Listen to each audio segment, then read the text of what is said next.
শহীদ মনসুর যেরকম বাংলাদেশের চিন্তা করে শহীদ হয়েছেন, সেরকম বাংলাদেশ বিনির্মাণ হওয়ার আগ পর্যন্ত আপনাদের সবাইকে লড়াই চালিয়ে যেতে হবে।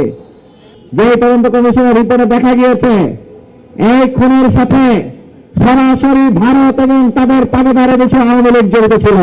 এরপরে বিরোধী দলের দায়িত্ব ছিল হত্যাকাণ্ড হওয়ার সাথে সাথে এই দেশ বিরোধী অপশক্তি ভারতের প্রক্সি জঙ্গি লীগের বিরুদ্ধে তাৎক্ষণিক গণ আন্দোলন করে তোলা।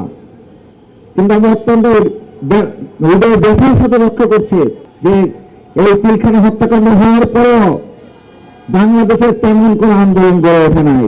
এরপরে একে একে যখন তত্ত্বাবধায়ক সরকার বাতিল করা হলো, যখন বিরোধী দলীয় নেতৃবৃন্দকে একের পর এক জেলে প্রেরণ করে একটি ডামি ইলেকশন করার মাধ্যমে প্রার্থীবিহীন প্রতিদ্বন্দ্বিতাবিহীন নির্বাচনের যখন পুরোপুরি নীল নকশা তারা সাজিয়ে ফেলল, তখন আমাদের পক্ষে দায়িত্ব ছিল বিএনপি, জামাত এবং অন্যান্য যে সকল দল ছিল তারা সর্বাত্মকভাবে ঐক্যবদ্ধভাবে একটি আন্দোলন করবে।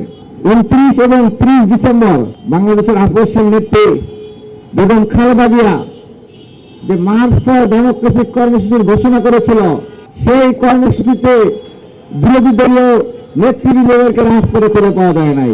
কথা ছিল শহীদ মনসুর যেখানে শাহাদাত বরণ করেছিলেন মালিবাগে, খালেদা জিয়া এজন্যই বলেছিলেন খালেদা জিয়ার ভয় নাই, রাজপথ ছাড়ি নাই।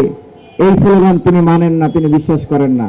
কারণ তিনি দেখেছেন, তিনি যতবারই নেতৃবৃন্দদেরকে ডেকেছেন তার ডাকে তার দলের নেতা কর্মীরা সাড়া দেয় নাই। মির্জা আব্বাসের উক্তি, তিনি তখন ঢাকা মহানগর বিএনপির আহ্বায়ক ছিলেন, সংবাদপত্রে তার সরাসরি কোটেশন পাবেন, কোড আন কোড। তিনি বলেছিলেন তিনি সেদিন রাজপথে নামতে না পেরে তিনি লজ্জিত অনুভব করছেন। এটাই প্রমাণ করে যে তারা কর্মসূচি ঘোষণা করে সেটি বাস্তবায়ন করার ক্ষেত্রে এবং বাংলাদেশকে ফ্যাসিবাদ মুক্ত করার ক্ষেত্রে সে সময় যে পদক্ষেপ নেওয়ার কথা ছিল, তারা জীবনের মায়া করে তারা সেদিন রাজপথে নামতে পারেন নাই। সেই মার্চ ফর ডেমোক্রেসি কর্মসূচি যদি সেদিন সফল হতো, বেগম খালেদার আহ্বানে সকল রাজনৈতিক নেতৃবৃন্দ যদি, নেতা কর্মীরা যদি সেদিন রাজপথে ঝাঁপিয়ে পড়তো, জীবনের মায়া ত্যাগ করে মির্জা আব্বাস সাহেবেরা জীবনের মায়া ত্যাগ করে যদি শহীদ মনসুরের মতো শহীদ হওয়ার বাসনা নিয়ে রাজপথে নামতেন, তাহলে সেদিনই হাসিনাকে বাংলাদেশ থেকে পালিয়ে যেতে বাধ্য হতে হতো। সেই মার্চ ফর ডেমোক্রেসি কর্মসূচি ব্যর্থ হওয়ার কারণে এর পরবর্তীতে দীর্ঘ 10 বছর আমরা ফ্যাসিবাদী কার্যক্রম দেখেছি। আমরা একের পর এক গণহত্যা সংঘটিত হতে দেখেছি। 24-এর এক সাগর রক্তের বিনিময়ে প্রায় 2 সহস্র রক্তের বিনিময়ে আমরা নতুন বাংলাদেশ পেয়েছি।